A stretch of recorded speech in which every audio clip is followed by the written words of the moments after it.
बिहार में भारतीय जनता पार्टी ने जारी की है 71 कैंडिडेट्स की पहली लिस्ट में सम्राट चौधरी और विजय सिन्हा को टिकट मिला है। मंगल पांडे, नीतीश मिश्रा और रामकृपाल यादव को भी टिकट दिया गया है। बीजेपी की पहली लिस्ट में 9 महिलाओं को भी टिकट मिला है।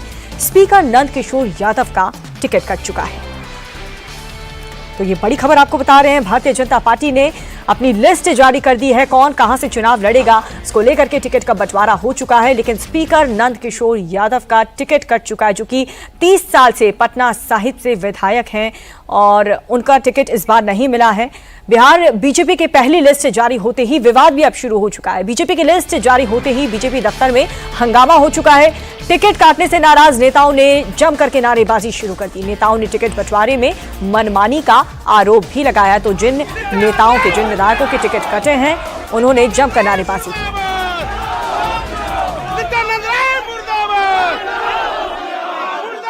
उम्मीदवारों की पहली लिस्ट जैसे ही सामने आई, नाराजगी भी अब सामने आ रही है। जिन लोगों का टिकट कटा, जिनको उम्मीदें थी, वो यहाँ पर नारेबाजी कर रहे हैं। पटना के बीजेपी दफ्तर की ये तस्वीर है और यहाँ पर आप देखिए दफ्तर के अंदर ऐसे समर्थक हैं जिनका टिकट कटा है।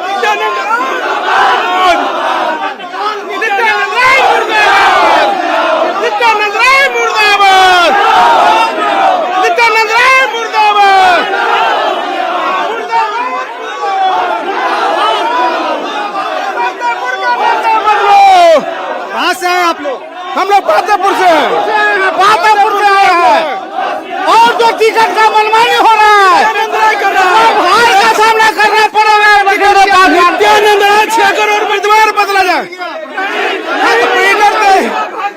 इस्तीफा देने आया। नाराजगी जो है वो सामने आ रही है, क्योंकि प्रत्याशियों के नाम सामने आ चुके हैं।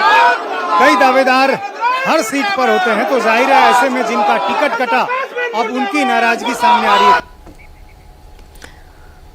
और ऐसा नहीं है कि बिहार बीजेपी ने सिर्फ नाराजगी भी हो, और कई ऐसे लोग भी हैं जिन्हें टिकट की उम्मीद थी और पहले ही लिस्ट में उनका नाम भी आ चुका है। गोरियाकोठी से देवेश कांत सिंह को टिकट मिला है। ये बताइए, एक बार फिर से भरोसा जताया है पार्टी ने आप पर?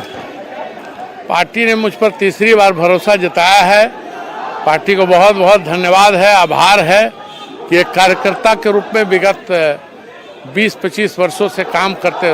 1998 में हम दल में आए थे, तब से लगभग 27 वर्षों से कार्य करते रहे और आज पार्टी ने पुनः तीसरी बार भरोसा जताया है और पुनः टिकट दिया है। इसके लिए पार्टी के सभी नेताओं को, एनडीए के सभी नेताओं को आभार भी व्यक्त। लेकिन कई लोग ऐसे भी इस लिस्ट में हैं जो कई बार जीतते रहे हैं, लंबे समय से जीतते रहे हैं, लेकिन इस बार उनका टिकट कट गया।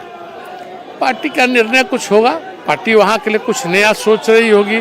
पार्टी का निर्णय ही सब लोग के लिए, कार्यकर्ताओं के लिए सर्वोपरि होता है। आधार रहा है टिकट कटने का? उम्र देखा गया, परफॉर्मेंस देखा गया, क्या देखा? अब तो हम लोग को बहुत आइडिया नहीं है। हम लोग तो क्षेत्र में थे, सूचना प्राप्त हुई तो आए हैं और क्षेत्र में ही फिर रह रहे हैं। तो क्षेत्र के बाहर और पार्टी में ऊंचे स्तर पर क्या हो रहा है, हर बार चुनाव में कुछ नए लोग आते हैं, कुछ पुराने और बुजुर्ग हमारे, और चाहे किसी को जगह स्थान देते हैं और सभी के मिलने से ही पार्टी चलती है, संगठन उसी से चल रहा है। महागठबंधन में अभी सीटों की संख्या भी क्या होगी, ये भी बंटवारा नहीं हुआ है, उम्मीदवार भी तय नहीं हुए हैं। एनडीए में सीटों की जो संख्या है वो भी सामने आ गई, प्रत्याशी भी कुछ आ गए। तो इस मायने में आपको क्या लग रहा है, एनडीए कितना आगे है, लीड ले? एनडीए पहले से भी आगे था, एनडीए आगे रहेगा। और 14 नवंबर को देखिए, आज 14 अक्टूबर है, 30वें दिन फिर आपसे बधाई लेंगे और आपको मिठाई खिलाएंगे। बिहार में पुनः एनडीए की सरकार बनेगी।